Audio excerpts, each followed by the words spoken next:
Australia through to the round of 32, but what about Paraguay? Well, I think the waiting game starts now. But how did they play yesterday? Well, we'll tell you all about that next.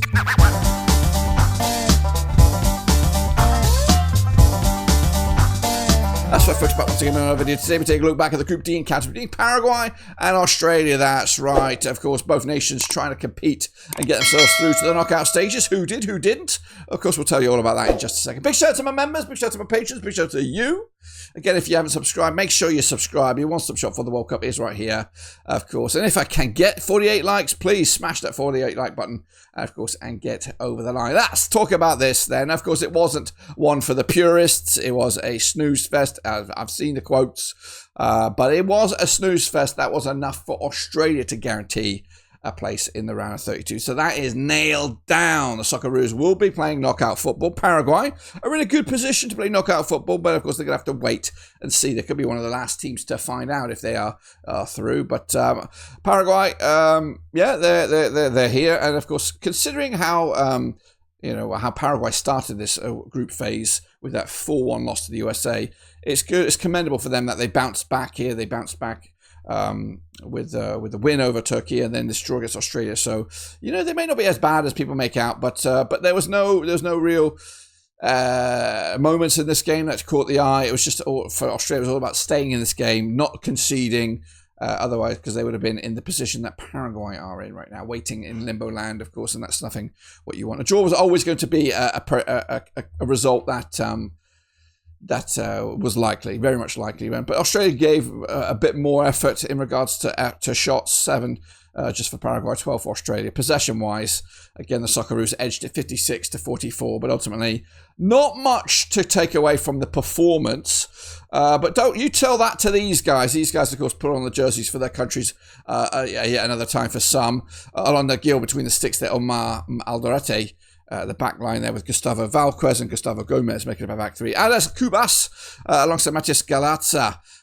Diego Gomez in a 3-man central midfield with Juan Jose Cáceres, Alexander Medina on the flanks with Julio Esco and Gabriel Avalos up top. As for Australia, we had Patrick Beach between the sticks, Alessandro Sakate, Harry Suter, Lucas Harrington in there. We had Aidan O'Neill, Jackson Irvine, Jordan Boss, Aizen Behic,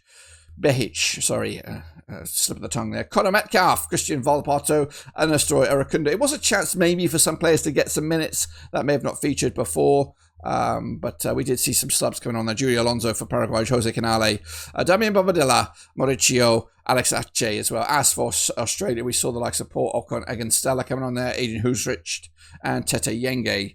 I think that's for his first few minutes as well.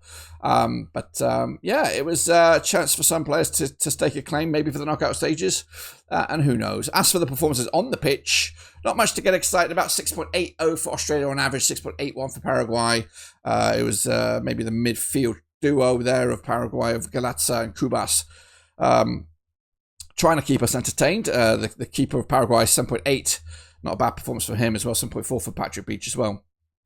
But really, a very, very meh game. Not much to get excited about. And take a look at the momentum thing here. There was hardly any momentum in this game. Not many highlights to take away from it. But ultimately, it doesn't really matter, does it, Australia? It doesn't. Why does that? Why do I say that? Because you're bloody through. Through to the round 32. Paraguay will have to wait, but they are in a good position. So this realistically was a result that favoured them both. I think at the start of this tournament, you asked them, the fan bases, where they wanted to be in this tournament. Of course, they've got deep, deep aspirations and all that, but to get to the knockout stages is where the party begins. Anything after the round 32 is a bonus. Have I been blown away by any of these two nations? Not necessarily, but I do think there's a potential mini run here. I think both these nations have a chance to win the round of 32 game, especially when you've put in the factor of penalty shootouts and all that kind of drama, which will just level up this World Cup another notch. I will forgive this stonking, boring game in exchange for the potential of what to come for both these nations in this World Cup. But what about you guys? Well, let's have a look at some of the fan base comments. Adam Birch said, "I fully appreciate this as a we did it result, but how can anyone be excited moving on with these performances? There is no momentum to take into the next round. Is the round 32 enough? Is that going to make everybody happy for 4 years?" Good point. John said, "Next game, play your strongest lab. Don't be too defensive regardless of the opponent. If we lose, at least we give it a crack." Meanwhile, Mick Jeffrey said, "Job done. Sure, it's boring a way of doing it, but she's done. Now to work out who we're playing next." And that's a big question marks. Ben, possibly the worst game of football I've ever watched. Fair play on getting through, though. And Jojo says, "Shame we couldn't get goals, but job done nonetheless. To those saying the game is boring, lay off the punt and go back to knitting." And finally, at the bottom there, Paul Gallagher, "Well, it was enough. Well done, Socceroos."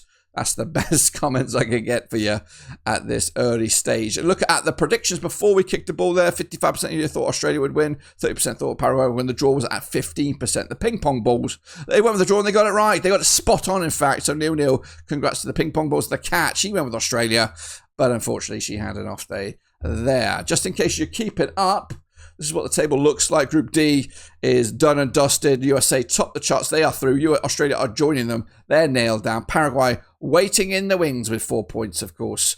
It was that crucial win over Turkey to put Paraguay above Turkey and into the limbo land, should we call it? Let's call it the limbo land. This is the limbo land right now. Paraguay are in 4th place with 4 points. They're looking good right now, but it could change. Could get a little bit ugly with the likes of Croatia, Algeria, and these boys down here, all still expected to play and still expected to finish above, into that green area. But at the moment, it is what it is. And at the moment, this is what it is, because this is the live bracket right here right now. Let's take a look at Australia. Australia are in it, and they are down here. They're down in limbo land, right? Good, actually, not bad area. If there's one obvious hurdle, but right now, as it stands, Australia, who finished in second there, to take on Iran, which is a favourable game. Then it might get a little bit ugly with Argentina, Uruguay in the round of 16. But if you get past that, you never know here. There could actually be a cheeky little run to the semis. Honestly, really good. But this is the obvious anomaly. So say that. And again, if Paraguay would make it, at the moment, it's not the best start, round 32, but it is. It's a game in the knockout stages, and it's probably the most difficult pathway to the semi-final. You would take on Germany, then likelihood take on France, then the likelihood take on probably the Dutch here, and then probably the Spanish there. So it's not easy, it's not pretty, but hey, you got to beat the best to beat the rest. I think that's the saying. Anyway, that's all I've got. Subscribe, smash the like. Of course, we go again with the previews very, very soon. But until then, we are done.